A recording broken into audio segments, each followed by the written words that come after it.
Kapalnya ditahan. Kemenko Marves minta Iran dan Panama tempuh jalur hukum.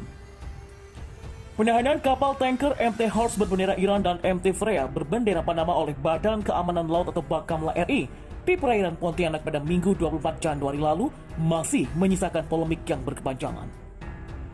Pasalnya Iran dan China, negara asal ABK MT Freya, melakukan protes kepada pemerintah Indonesia atas penahanan kapal dan ABK-nya itu. Saat ini, proses hukum akan dijalankan oleh Bakamla dengan membentuk tim khusus dari beberapa kementerian atau lembaga.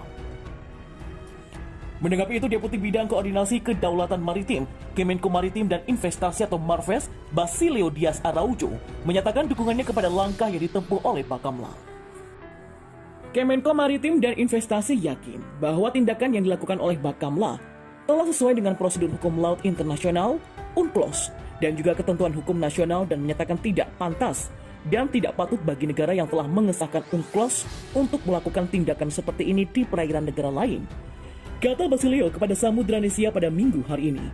Dia menyatakan bahwa kedua negara ini terikat dengan ketentuan UNCLOS 1982 dan tentunya para nakodanya tahu tentang semua ketentuan hukum laut internasional. Jadi diminta kepada kedua negara untuk menggunakan jalur hukum dalam penyelesaian kasus ini.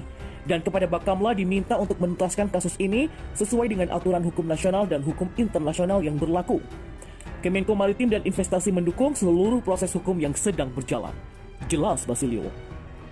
Basilio menyebut saat ini telah dilakukan penyidikan lebih lanjut oleh penyidik khusus yang terdiri atas perwakilan Kementerian Perhubungan, Kementerian LHK, Kementerian ISDM, Imigrasi, dan juga Polri. Kementerian Luar Negeri juga terlibat di dalam proses penyidikan untuk memastikan proses yang berjalan yang sesuai dengan hak dan kewajiban negara bendera kapal dan Indonesia sebagai negara pantai. Jelasnya lagi. Berdasarkan indikasi awal, menurut Basilio, Bakamla sebagai kapal penegak hukum terdekat telah resmi dan tepat melakukan pemeriksaan dan penangkapan terhadap kedua kapal tanker tersebut. Khususnya untuk melakukan pemeriksaan sementara sesuai peraturan perundangan yang berlaku. Terang Basilio. Basilio juga menjelaskan poin-poin dalam UNCLOS yang mengatur pelanggaran kedua kapal ini.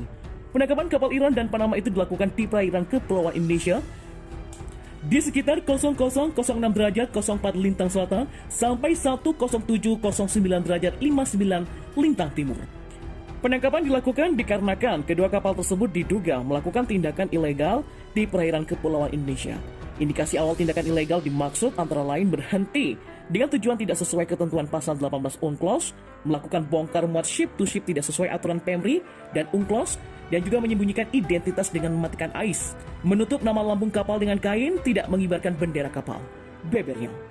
Dan merujuk pada lokasi penangkapan, maka kedua kapal tersebut melanggar berbagai ketentuan terkait praktik in-ocean passage atau lintas damai sebagaimana diatur dalam UNCLOS 1982.